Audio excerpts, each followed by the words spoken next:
Hindi film अभिनेत्री और कंगना रनौत का चोली दामन का रिश्ता है। हमेशा अपने बयानों की वजह से सुर्खियों में रहने वाली कंगना रनौत एक बार फिर से चर्चा में हैं।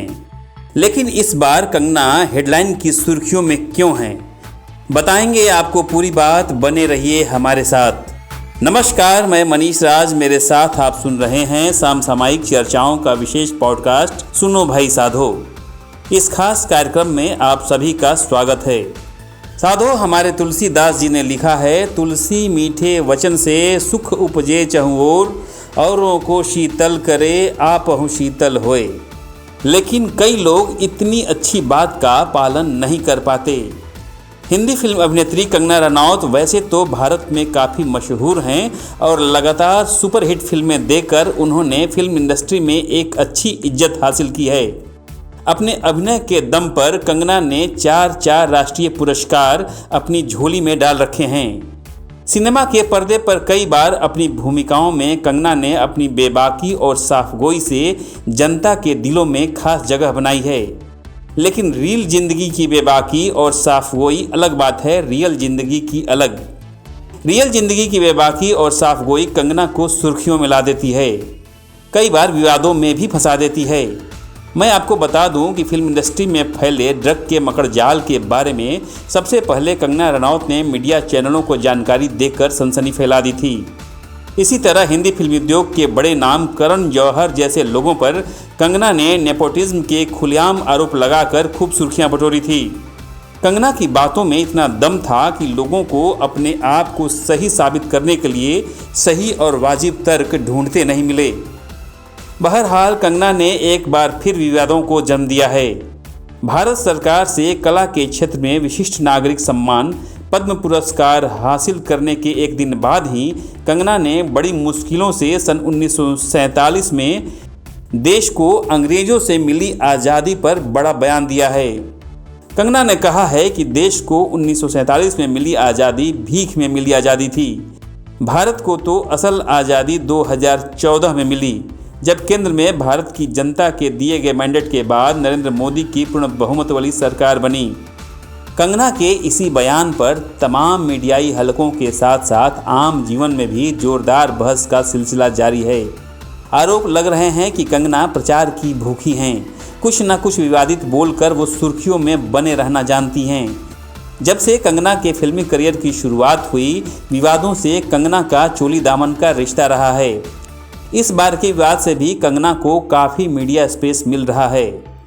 सवाल यह उठता है, कंगना भारत की आज़ादी को भीख में मिली बताती हैं, तो जिस भारत सरकार ने कला के क्षेत्र में उनके विशिष्ट योगदान की वजह से उन्हें नागरिक सम्मान पद्म पुरस्कार से सम्मानित किया है, वह सरकार भी 1947 में मिली उसी आज़ादी की बदौलत 2014 में सत्ता में आई है।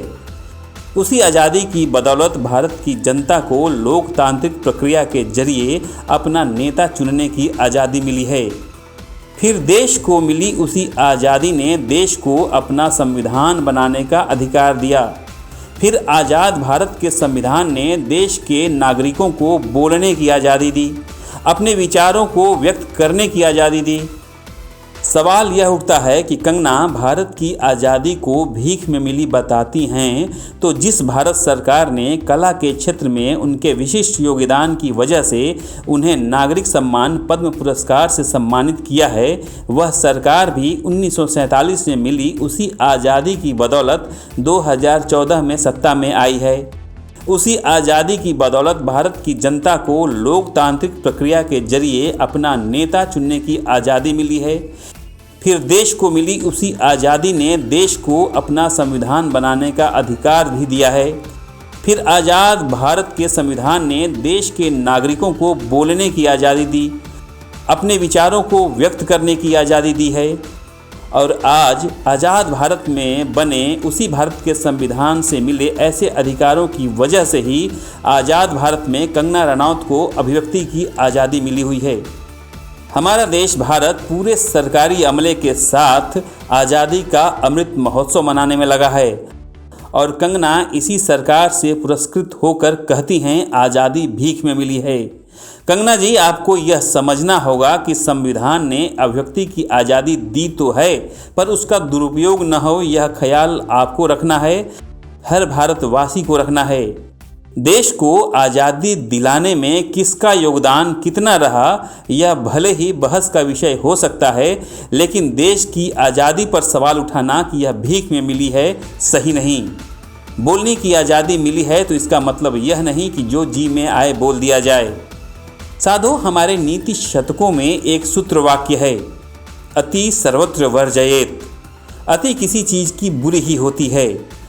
ऐसे में मनुष्य के पास विवेक की शक्ति है और उसे इसका सदुपयोग करना ही चाहिए। बोलने से पहले संयम से काम लेना चाहिए। कहते हैं ना, मुंह से निकली वाणी कमान से छूटे तीर की तरह होती है, जिसे किसी हाल में वापस नहीं लिया जा सकता। तो कई बार बोलने से पहले सोचना ज़्यादा जरूरी हो जाता है। सुनो भाई साधो में आज के लिए बस इतना ही। आपने अभी तक चैनल या पेज को सब्सक्राइब नहीं किया है तो ज़रूर करें। आपको हमारा पॉडकास्ट कैसा लगा इस बारे में कमेंट कर सकते हैं, इसे लेकर सुझाव दे सकते हैं। सुनो भाई साधो में मैं फिर मिलूँगा एक नए मुद्दे से आपको रूबरू कराने। तब तक के लिए आज्ञा दीजिए। नमस्कार, आपका दिन शुभ हो।